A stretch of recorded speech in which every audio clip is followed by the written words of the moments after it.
Shopify Image Size tutorial, how to change image size on Shopify. So if you want to quickly learn how you can change your image size on Shopify, let me show you. So the easiest way would be to first of all go over to products. Okay, so you're going to add a product, and in that product you're going to add an image. Okay, so once that image is added in that product, from there you can easily go ahead and manipulate that image, make it bigger, make it smaller, upscale it, downscale it, whatever you want.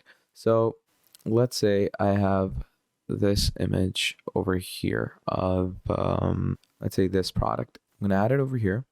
Now once you add it over here, you're going to go ahead and click on it. Okay, this basically adds the media, right?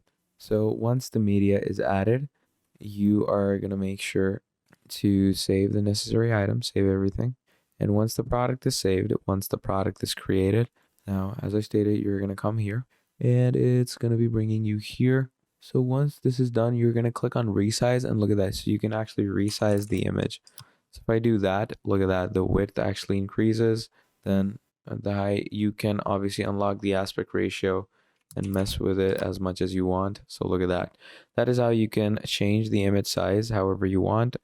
So that's pretty much about it. Thank you for watching, and I'll see all of you next time. Goodbye.